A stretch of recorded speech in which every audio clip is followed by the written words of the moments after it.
कानून केवल और केवल उनके लिए काम करेगा। अब आप देख सकते हैं कि पथराव हुआ है और जो पारंपरिक और कानूनी हक है मेरा, उसका भी वो हक भी नहीं मिल रहा है मुझे। आज क्या हम लोग इस दहशत के अंदर हम लोगों को जीने की आवश्यकता है? और कानूनी स्थिति तो यही है। अब तानाशाही है, अगर मैं नहीं कर पाता हूं तो ये तो प्रशासन के फेलियर है। ये परिस्थिति मुझे सन 84 की याद दिलाती है, जिस प्रकार का माहौल जो है वो सन 84 के अंदर जो है वो बनाया गया था। ये सब लड़ाई झगड़ा ना हो, इसीलिए मैं पैलेस में जा ही नहीं रहा हूँ। शायद आप सभी लोगों को पता होगा, लेकिन क्योंकि कल एक खास अवसर था, इसलिए पहले धोख देने के लिए जाना मैं समझता था उचित था। ये दर्दनाक हादसे और घटनाएं मेरे पिताश्री ने, मेरे बहनों ने इसको 40 साल पहले इन चीजों का सामना करा हुआ है। मैं ये सवाल पूछता हूं कि 144 को क्यों नहीं लागू कराया गया? आज की तारीख के अंदर इस देश के अंदर एक कानून व्यवस्था नाम की चीज है। मुझे नहीं पता कि उदयपुर में वो अभी है या नहीं, क्योंकि अभी जो हमारे साथ में हुआ, सबसे पहले तो मैं ये पूछना चाहता हूं कि इतनी फोर्स होने के बावजूद भी वहां पर जिस प्रकार की घटनाएं घटी, मेरा ये सवाल है सरकार से और प्रशासन से कि क्या हम हकीकत के अंदर कानून को लागू करना चाहते हैं क्या, या कि कोई सरकार का सदस्य है या सरकार के किसी पद के ऊपर बैठे हुए जो व्यक्ति हैं, कानून केवल और केवल उनके लिए काम करेगा। एक आम नागरिक के लिए जिसके पास में संविधान की सुरक्षा मिलती है कि भाई कानून सबके ऊपर जो है वो बराबर तरीके से लागू होगा और उनकी सुरक्षा करेगा। पर यहां पर जो प्रतीत किया जा रहा है, जो मुझे महसूस हो रहा है, और वो जिस प्रकार से मेरे ऊपर दबाव बनाया जा रहा है गैर कानूनी काम और हरकतों को करने का, कि नहीं आप जो है अगर इस काम को नहीं करेंगे तो हम आपके साथ में जबरदस्ती करेंगे। आज क्या हम लोग इस दहशत के अंदर हम लोगों को जीने की आवश्यकता है? हम लोग हमारे घर के अंदर बैठे हैं, हम लोग हमारे घर के अंदर एक कानूनी रूप से बैठे हैं। अगर किसी को भी कोई भी किसी भी प्रकार की आपत्ति हो तो वो कानून के दरवाजे, अदालत के दरवाजे कानून के माध्यम से जो है वो खटखटा सकता है, उनसे जाकर जो है वो सवाल पूछ सकता है।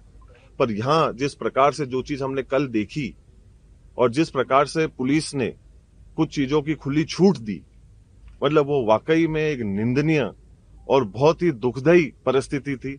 ये परिस्थिति मुझे सन 84 की याद दिलाती है, जिस प्रकार का माहौल जो है वो सन 84 के अंदर जो है वो बनाया गया था, उसी का एक रूप को कल देने का जो है एक प्रयास किया गया। क्योंकि कुछ लोग जो हैं वो सरकार के पदों के ऊपर बैठे हुए हैं, वो जैसा चाहेंगे, जिस तरफ पे सरकार को घुमाना चाहेंगे, प्रशासन को घुमाना चाहेंगे, और अपने खुद के निजी फायदे के लिए कानून को किनारे करते हुए अपना जो है वो काम को और अपनी बात को जो है वो मनवाने का प्रयास करेंगे। ये कहां का नियम? ये देश, हमारे को पूरा विश्वास है कि कानून पे चलता है, एक व्यवस्था पे चलता है। और दूसरी बात ये कि अगर ऐसी परिस्थिति बनने की जो हमारे को पहले से ही संभावनाएं थी, जिसके बारे में हम लोगों ने प्रशासन को कई दिनों पहले इसकी जानकारी भी हम लोगों ने दे दी थी, फिर अखबार के माध्यम से भी हम लोगों ने उस दिन पूरे प्रदेश के अंदर इसकी जानकारी दी। मैं ये सवाल पूछता हूं कि 144 को क्यों नहीं लागू कराया गया? और आप इतने लोगों की जानों के साथ में खेलेंगे, इस चीज का कौन जिम्मेदार है? आप किसी के घर के अंदर आप प्रवेश करना चाहते हैं, मैं आप में से किसी के भी घर के अंदर अगर प्रवेश करना चाहूं तो मैं आपको बिना बताए, बिना कहे, मेरी निजी आस्था को क्या आपके घर के अंदर मैं पूरा कर सकता हूं क्या? मेरे पास में ये अधिकार है क्या? मैं आपके घर के अंदर जाना चाहता हूं और मेरे निजी अधिकार, मेरी जो निजी आस्था है, पर वो मैं आपके घर में पूरा करना चाहता हूं।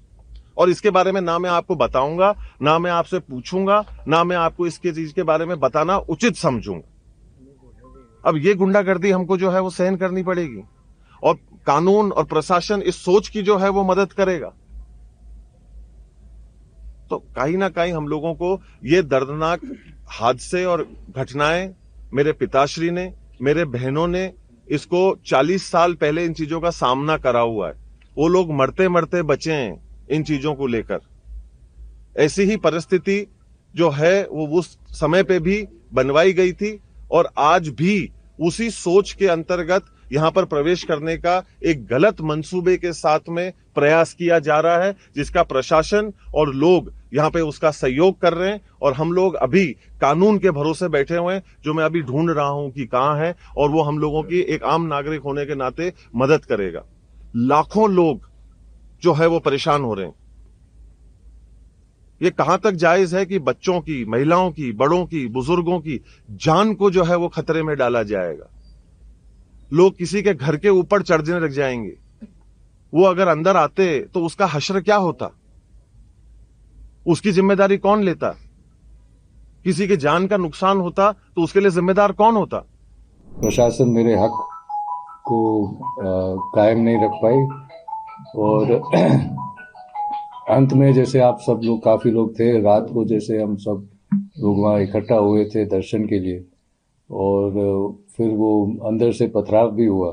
फिर भी प्रशासन ने पथराव के खिलाफ, अभी तक मेरी जानकारी में है कि अभी तक तो उन्होंने कुछ नहीं किया इसके लिए भी। और जहाँ तक अंदर जाने की बात थी दर्शन के लिए, वो ऐसे ही कह रहे थे कि हम गेट कैसे खोलेंगे। तो अभी जो है उन्होंने नोटिस, कल रात को नोटिस दिया है कि सेक्शन 145 के तहत उस प्रॉपर्टी को सीज करने। और कल रात वो कह रहे थे हमारे पास एडिक्वेट फोर्स नहीं है कि हम अंदर जाएं और सीज करें, इसलिए उन्होंने कहा वो आज फोर्स मंगा रहे हैं। तो अब ये देखने की बात है, ये प्रशासन जो नोटिस उन्होंने लगाया है उस पर वो काम करे कि नहीं करे। आपको लगता है किस तरह से प्रशासन या उदयपुर की जो भी अथॉरिटीज काम कर रही है, किस तरह से दबाव में है? अब आप देख सकते हैं कि पथराव हुआ है, और जो पारंपरिक और कानूनी हक है मेरा, उसका भी वो हक भी नहीं है, नहीं मिल रहा है मुझे।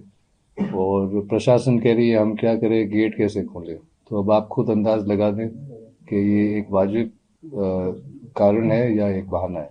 सामने की तरफ से भी कई सारे पथराव हुए थे, पेट्रोल की बोतलें फेंकी गई। वही मैं कह रहा हूँ कि उस तरफ से ये ऐसी घटना भी हुई, फिर भी कोई एक्शन नहीं लिया गया।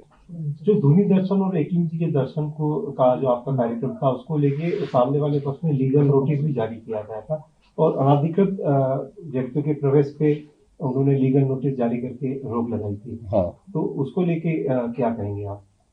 अब ये मैं कहूँगा कि जो एंटायर पैलेस कॉम्प्लेक्स है, जो ट्राइब्यूनल का ऑर्डर है 1981 का, जो उसके खिलाफ कोई अपील पेश नहीं हुई थी, और जो कुछ साल पहले हमारे पारिवारिक सूट जो चल रहा था, ये पूरा प्रॉपर्टी जो है HUF प्रॉपर्टी मानी गई है। और लेट महाराणा भगवत सिंह जी ने भी अपनी वसीयत में ये जो HUF के डिक्लेरेशन है उसको माना है। तो जहाँ तक वसीयत की बात है, अगर कोई वसीयत की बात करे तो वसीयत की बात सिर्फ एग्जीक्यूटर कर सकता है, और वो आज के दिन अरविंद सिंह जी हैं। और बाकी कोर्ट ने तय कर दिया है, ट्राइब्यूनल ने तय कर दिया है कि ये पारिवारिक संपत्ति है, और जहाँ पूजा का स्थल है आप वैसे भी नहीं रोक सकते हैं। तो मेरा तो पूरा हक बनता है कि मैं वहाँ जा के रोक लगाऊं, और कानूनी स्थिति तो यही है। अब तानाशाही है, अगर मैं नहीं कर पाता हूं तो ये तो प्रशासन के फेलियर है। और ऐसे नोटिस भेज करना, और ये जो अखबार वाले ऐसे नोटिस छाप भी लेते हैं, कि ये तो एक अंग्रेजी में कहें एब्सर्ड है कि कोई मंदिर में क्रिमिनल ट्रेसपास कैसे कर सकता है। वो तो मंदिर में तो दर्शन के लिए ही जाएगा। धूनी दर्शन को लेके आपका क्या रुख रहेगा? सॉरी, कई धूनी दर्शन को लेके आपका क्या रुख रहेगा? और कई जगह पे लग रहा है कि समर्थक अब उदयपुर की तरफ आ सकते हैं। कानून व्यवस्था को लेके आप क्या मैसेज देना चाहेंगे?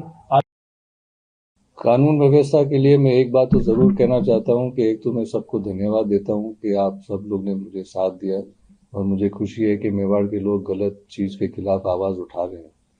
लेकिन आवाज़ उठानी है, लेकिन कानून को अपने हाथ में नहीं लेना, वो तो मैं स्पष्ट कर देता हूँ। और धूनी का दर्शन, अगर ये पहले फर्स्ट स्टेप है जो कलेक्टर ने कहा कि हम प्रॉपर्टी 145 में लेते हैं, तो एक कदम वो है, फिर उसके बाद देखते हैं आगे दर्शन के लिए। तो दर्शन क्या कभी रूटीन में भी आपने किया सिटी पैलेस में? पहले सिटी पैलेस पोजीशन तो उनका है, और इसीलिए ये सब लड़ाई झगड़ा ना हो, इसीलिए मैं पैलेस में जा ही नहीं रहा हूँ। शायद आप सभी लोग को पता होगा, लेकिन क्योंकि कल एक खास अवसर था, इसलिए पहले धोख देने के लिए जाना मैं समझता था उचित था, और एक तरह से परंपरा भी है, रीत भी है।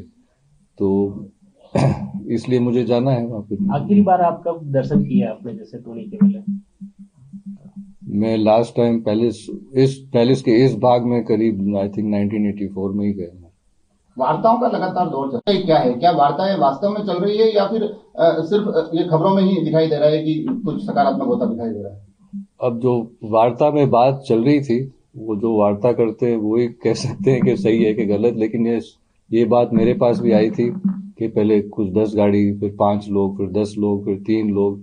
तो मेरे ख्याल से सही क्या है, एक्चुअली ये सीरियस प्रपोजल था कि सिर्फ ज्यादा समय लेने के लिए कि लोग थक जाएंगे, इसलिए ये बात फेंकी जा रही थी।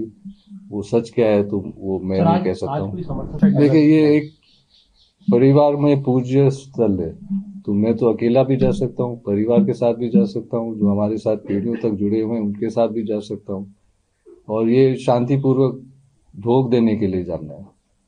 तो इसलिए इसमें कोई पाबंदी नहीं होनी चाहिए, और जैसे वह समय हो, अगर लोग साथ में हैं तो कुछ लोग साथ में जाएंगे। वैसे स्थल है तो कोई भीड़ तो लेके नहीं जाएगा, लेकिन जो जितने भी लोग साथ में हैं वो जाना मेवाड़ राज चाहिए। परिवार